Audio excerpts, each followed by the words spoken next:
ప్రతి క్షణం సమాజం కోసం మీ మిత్ర న్యూస్. రాబోయే కాలంలో సీనన్నను మళ్లీ మంత్రిగా చూడాలని, మన పాలమూరును మరింత అభివృద్ధి చేసుకుందామని కౌన్సిల్ పటేల్ ప్రవీణ్ పిలుపునిచ్చారు.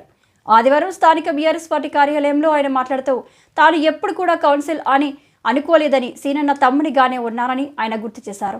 గతంలో తాము చేసిన పనులను ప్రస్తుతం ఉన్న కాంగ్రెస్ పార్టీ నేతలు కొంతమంది వారి పేరు మీద బిల్లులు చేసే కుట్రలు జరుగుతున్నాయని ఆయన ఆరోపించారు. అందువల్ల రానున్న కాలంలో మన సీనన్నని మంత్రిగా చూస్తామని, చూసే వరకు కార్యకర్తలు ఎవరు కూడా నిద్రపోవద్దని ఆయన అన్నారు. మా అన్న సీనన్న గారికి నమస్కారాలు. ముందుగా 76వ సంవత్సర గణతంత్ర దినోత్సవ శుభాకాంక్షలు తెలియజేస్తూ ఈ కార్యక్రమాన్ని నిర్వహిస్తున్నటువంటి సభావేదికమైనటువంటి అధ్యక్షులకు అందరికీ కూడా ధన్యవాదాలు తెలుపుతున్నాం. మరి నా సహచర కౌన్సిలర్స్ అందరికీ, మరి నా బీఆర్ఎస్ పార్టీ కుటుంబ సభ్యులందరికీ మరొకసారి ధన్యవాదాలు తెలుపుతున్నాను. నేను గతంలో వనజ గారి సౌరభంలో వార్డు మెంబర్గా ఉన్న సమయంలో మాకు శ్రీనివాసంలో ముఖ్యమైన ఘట్టం ఒకటి నడిచింది. పార్కు స్థలాల పైన కబ్జాల విషయంలో చాలా పెద్ద మొత్తంలో కోట్ల రూపాయలు దండుకొని నిలబడదామనే నేను డైరెక్ట్ చెప్పదలుచుకున్నాను. ఆనాటి కాంగ్రెస్ పెద్ద నాయకులు ఈరోజు పట్టణంలో చలామణి అవుతున్నటువంటి నాయకులు మొత్తం కూడా మా పైన ప్రెషర్ పెట్టి ఆ స్థలాన్ని కబ్జా చేయాలని చేస్తే, అన్న ఆ రోజు ఎమ్మెల్యేగా లేకపోయినా నేనున్నానంటూ మమ్మల్ని హైదరాబాద్ పిలిపించి తెలంగాణ ఉద్యమం ఉర్రెత్తున నడుస్తున్నా కూడా దాని కార్యక్రమాన్ని పక్కన పెట్టి మా వెల్ఫేర్ అసోసియేషన్ సభ్యులని అందరినీ కూడా ముందు వేసుకుని మా స్థలాన్ని మాకు దక్కించిన ఘనత ఎమ్మెల్యే కాకముందే మా సీనన్నకు ఉందని ఈ సమావేశం.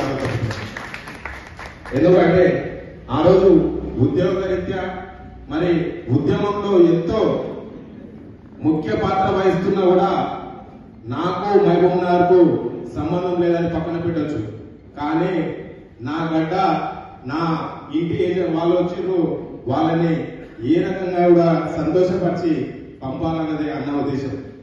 ఏనాడు కూడా అన్నకు పని అనేది ప్రతినిత్యము ఎదురు చూస్తూ ఆ పనిని కల్పించి విజయవంతం చేసి పంపడమే అన్న ఉద్దేశం అని నేను అనుకుంటున్నాను. మరి ఈరోజు నన్ను ఈ కౌన్సిల్కు ఒక కౌన్సిలర్ గా కాకుండా తన కుటుంబంలో ఒక తమ్ముడుగా పెట్టుకుంటూ నన్ను అన్ని వేళలా 14 కన్నా ముందు నుండి కూడా మేము సీనన్న కుటుంబ సభ్యులుగా మాత్రమే ఈ రోజు వరకు కూడా నడుచుకుంటున్నాం. ఈ రోజు కూడా కౌన్సిలర్ అనేది 10 మందికి తెలుసుకోవడానికి 10 మందిది కానీ ఈ రోజు మేము ఎంతో గట్టిగా చెప్పగలుగుతున్నాం. అది మా కుటుంబం, అది పదవులతో సంబంధం లేకుండా అన్న ఏ పూట పిలిపించినా అన్న కోసం ఎదురు చూస్తూ ఒక్కరోజు ఊర్లోకి రాకపోయినా మాకేదో వెలితి. ఈ సంవత్సర కాలంగా ఎట్లయిపోయిందంటే మాకు హాలిడేస్ ఇచ్చిన అయిపోయింది. ఏ పని లేదు, ఎటువంటిది లేదు. గల్లీలో వచ్చి ఈ రోజు వరకు ఉన్నటువంటి మరి ఎమ్మెల్యే గారు కానీ లేకపోతే చైర్మన్ గారు ఎటువంటి పనులు ఏం లేదు. గతంలో ఇంతకుముందు చెప్పినట్టు వైస్ చైర్మన్ గారు పేపర్ పైన మాత్రమే పనులు చూపిస్తున్నామని, మేము గత చైర్మన్ గారు పెట్టిన వర్కులని దిమ్మేల మీద పెట్టి రాత్రి మేము లేని సమయంలో వచ్చి ఈరోజు ప్రారంభోత్సవాలు చేసుకునే పరిస్థితి. నాకు నిన్న ఒక మిత్రుడు ఫోన్ చేసిండు, కౌన్సిల్ ఉంది, మీద ఒక లెటర్ ప్యాడ్ కావాలి. ఆ మిత్రుడు ఉండేది వేరే ప్రాంతము, నాకెందుకు ఫోన్ చేసినావు, నేనేం పెట్టుకోవాలి? లేదు, ఏదైనా మీ దగ్గర ప్రాంతం ఎక్కువ ఉంది, వర్కులు పెట్టుకోవడానికి అవకాశం ఉంది కనుక లెటర్ అంటే ఇప్పుడు పెట్టిన వర్కులు వీలైనంత వరకు క్యాన్సల్ చేస్తే బాగుంటుందని నేను అనుకుంటున్నాను. ఎందుకంటే దాని వెనుక ఎంతో మర్మం తాగినట్టుంది.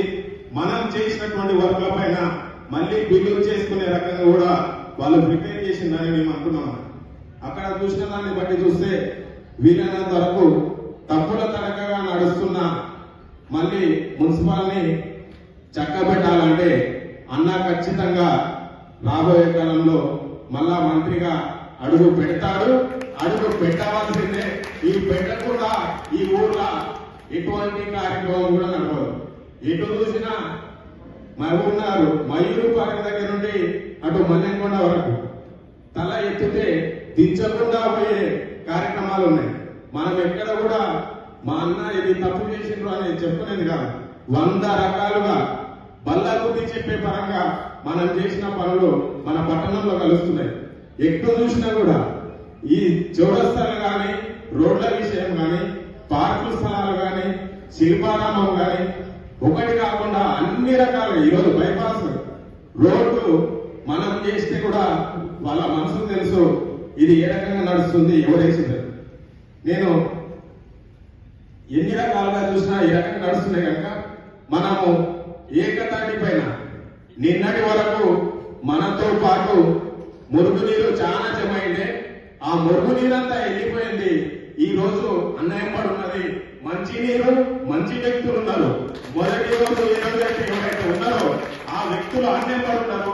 మరి అన్నని మళ్ళీ మంత్రిగా చూసే వరకు మనం ఇదే రకంగా కలిసినట్టు ఎటువంటి ఈ రోజు నుండి ఆశలు పెట్టవచ్చు, అవకాశాలు పడిపోయచ్చు.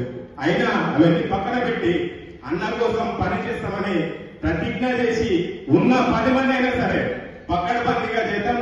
ఆ రోజు 14లో ఈ రోజు కష్టపడ్డాము, అదే రకంగా మీ ఎదుట ఉంటామని ఈ సభ తెలియజేస్తూ నాకు అవకాశం ఇచ్చినందుకు ధన్యవాదాలు చెప్తున్నాను.